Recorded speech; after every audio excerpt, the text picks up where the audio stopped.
Bella bella. E scalda un macello. Guarda, adesso su un divano. Quindi non so in che marcia sono. Raga, sto provando una moto non mia. Una figata. Una figata la carenata. Ecco, ecco.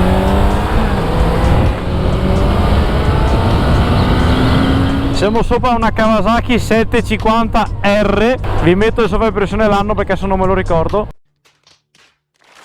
È un po' strano guidare una carenata perché sono abituato alla mia che è una naked, con completamente due posture diverse. Motore 4 cilindri in linea.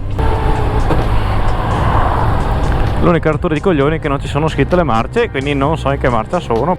Andiamo bene. Si va un po' a orecchio, sentimento, però ci sta per gli anni che ha.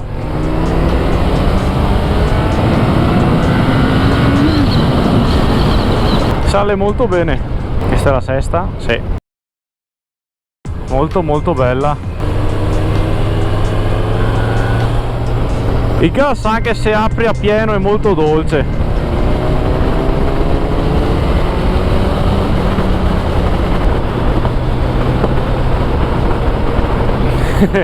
Marco si diverte a fare i botti. Bella cazzo. Sì, è comoda anche. Non pensavo, sai. È molto comoda. Guarda, adesso su un divano. Ed è anche agile. Sapete che quasi quasi un pensierino, una carenata a fine anno glielo faccio. What? Ovviamente con tutte le scritte in inglese, in cui specificano ogni pulsante cosa fa. Comunque si sente che sono appoggiato in avanti, e questo posso proprio dirlo. E scalda un macello perché sento il mio piede destro che sta andando a fuoco. A few moments later. Così siamo in prima, bello.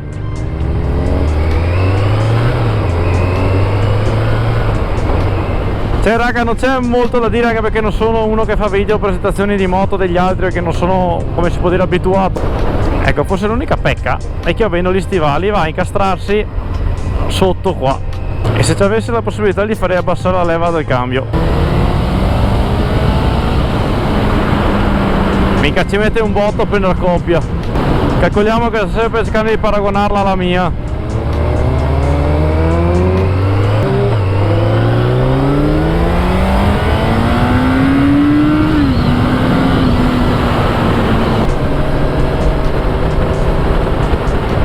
Bella bella.